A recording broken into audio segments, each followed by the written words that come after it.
Kitab Keluaran.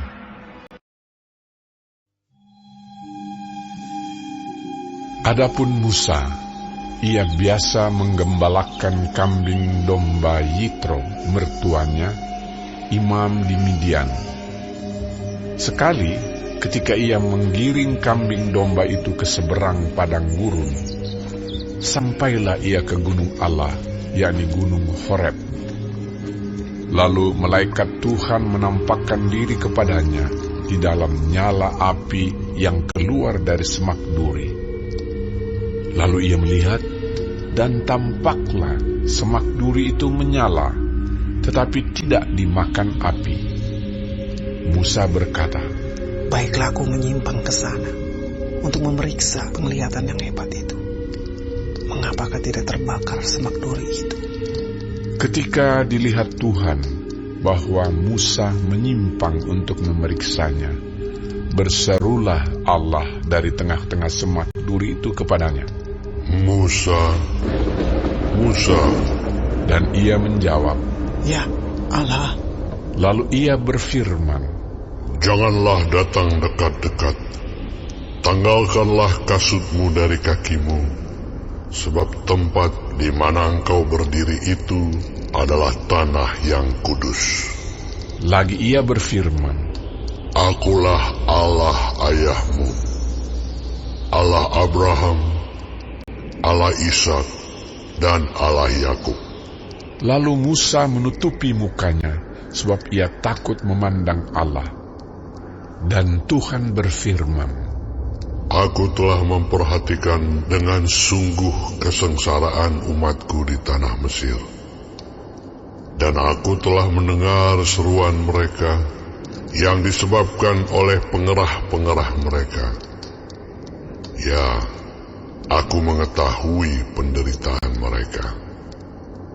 Sebab itu, aku telah turun untuk melepaskan mereka dari tangan orang Mesir dan menuntun mereka keluar dari negeri itu ke suatu negeri yang baik dan luas, suatu negeri yang berlimpah-limpah susu dan madunya, ke tempat orang Kanaan, orang Het, orang Amori, orang Feris, orang Hewi, dan orang Yebus.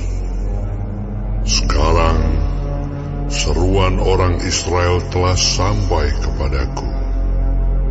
Juga telah kulihat betapa kerasnya orang Mesir menindas mereka. Jadi sekarang, pergilah. Aku mengutus engkau kepada Firaun untuk membawa umatku, orang Israel, keluar dari Mesir."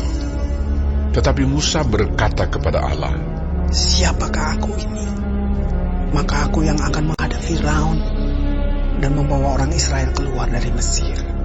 Lalu firman-Nya, "Bukankah aku akan menyertai engkau? Inilah tanda bagimu bahwa aku yang mengutus engkau. Apabila engkau telah membawa bangsa itu keluar dari Mesir, maka kamu akan beribadah kepada Allah di gunung ini." Lalu Musa berkata kepada Allah, "Tetapi apabila aku mendapatkan orang Israel dan berkata kepada mereka, Allah nenek moyangmu telah mengutus aku kepadamu, dan mereka bertanya kepadaku, bagaimana tentang namanya? Apakah yang harus kujawab kepada mereka?" firman Allah kepada Musa, "Aku adalah Aku." Lagi firman-Nya, Beginilah kau katakan kepada orang Israel itu, Akulah Aku, telah mengutus Aku kepadamu."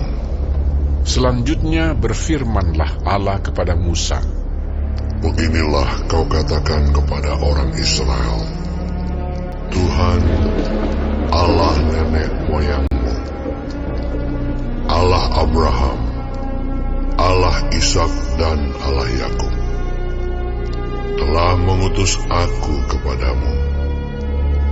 Itulah namaku untuk selama-lamanya, dan itulah sebutanku turun-temurun. Pergilah, kumpulkanlah para tua-tua Israel, dan katakanlah kepada mereka, Tuhan, Allah nenek moyangmu, Allah Abraham, Ishak dan Yakub, telah menampakkan diri kepadaku, serta berfirman, Aku sudah mengindahkan kamu, juga apa yang dilakukan kepadamu di Mesir. Jadi aku telah berfirman, Aku akan menuntun kamu keluar dari kesengsaraan di Mesir, menuju ke negeri orang Kanaan, orang Het, orang Amori, orang Feris, orang Hewi dan orang Yebus, ke suatu negeri yang berlimpah-limpah susu dan madunya. Dan bila mana mereka mendengarkan perkataanmu, maka engkau harus beserta para tua-tua Israel pergi kepada Raja Mesir, dan kamu harus berkata kepadanya, Tuhan, Allah orang Ibrani, telah menemui kami. Oleh sebab itu, izinkanlah kiranya kami pergi ke padang gurun 3 hari perjalanan jauhnya untuk mempersembahkan korban kepada Tuhan Allah kami. Tetapi aku tahu bahwa Raja Mesir tidak akan membiarkan kamu pergi, kecuali dipaksa oleh tangan yang kuat. Tetapi aku akan mengacungkan tanganku dan memukul Mesir dengan segala perbuatan yang ajaib, yang akan kulakukan di tengah-tengahnya. Sesudah itu ia akan membiarkan kamu pergi. Dan aku akan membuat orang Mesir bermurah hati terhadap bangsa ini, sehingga apabila kamu pergi, kamu tidak pergi dengan tangan hampa. Tetapi tiap-tiap perempuan harus meminta dari tetangganya dan dari perempuan yang tinggal di rumahnya barang-barang perak dan emas dan kain-kain yang akan kamu kenakan kepada anak-anakmu lelaki dan perempuan. Demikianlah kamu akan